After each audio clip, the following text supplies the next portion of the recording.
dedicated to killing innocent civilians. We have had a front-row seat in watching Dagan and his team of spies and commandos change the paradigm of the global war on terror. This is their story.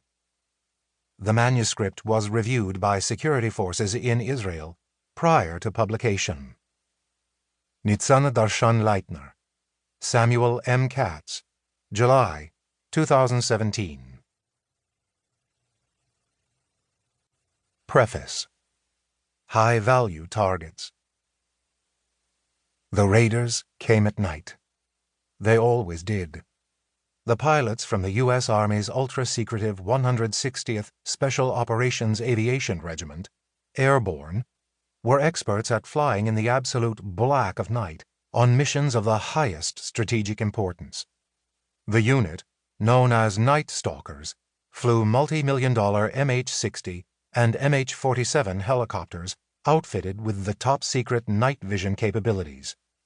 The powerful rotors that provided lift and speed to these armored birds were designed to be silent. They whispered in flight. From Mogadishu to the Hindu Kush, the Night Stalkers had flown America's tip of the spear to targets deep inside the wind-swept valleys of the countries involved in the global war on terror. In late March 2016, the Night Stalkers were launched into the heart of the self-proclaimed Islamic State in Syria, ISIS, to ferry an as-yet unnamed Special Operations Unit on one such mission. The raiders' target was Abd al-Rahman Mustafa al-Kaduli. Abd al-Rahman Mustafa al-Kaduli was hardcore. Known by too many aliases to list, the 59-year-old physics teacher from Mosul had joined al-Qaeda in Iraq in 2004 and quickly clawed his way up the chain of command to serve as the terror group's deputy commander. The Americans apprehended al-Kaduli in 2003, imprisoning him inside Camp Bucca, the U.S. military's detention center in southern Iraq that was used to hold the most dangerous terrorists seized in the insurgency. But in 2012, al-Kaduli was released in the dust of the U.S. withdrawal from Iraq. He joined the nascent Islamic State and became a trustworthy and capable deputy to the Caliphate's head, Abu Bakr al-Baghdadi. Al-Kaduli was considered by many to be the most powerful man inside the Islamic State. He was ISIS's finance minister. As the individual who controlled the dollars and dinars, al-Kaduli decided how the ISIS billions in seized wealth, oil revenue, and Gulf money donations were spent.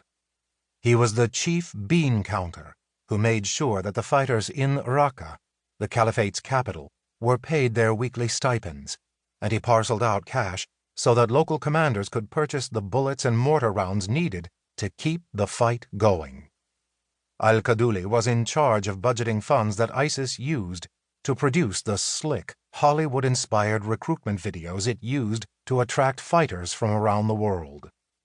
The financier earmarked resources to ISIS sleeper cells inside Western Europe in order to make sure that the deep cover operatives had the cash to acquire safe houses, vehicles, and weapons.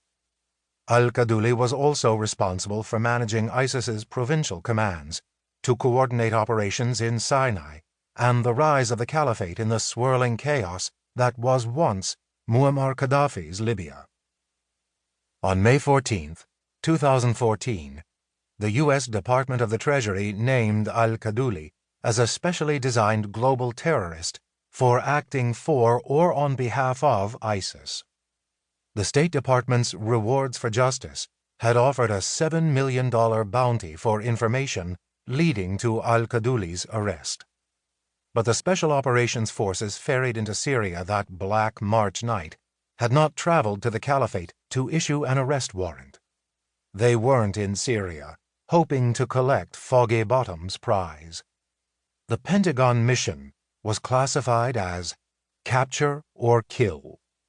The commanders who were responsible for carrying out America's secret wars against terror, as well as their liaisons inside the Central Intelligence Agency, had hoped to be able to once again interrogate the wily money chief in order to further undermine ISIS.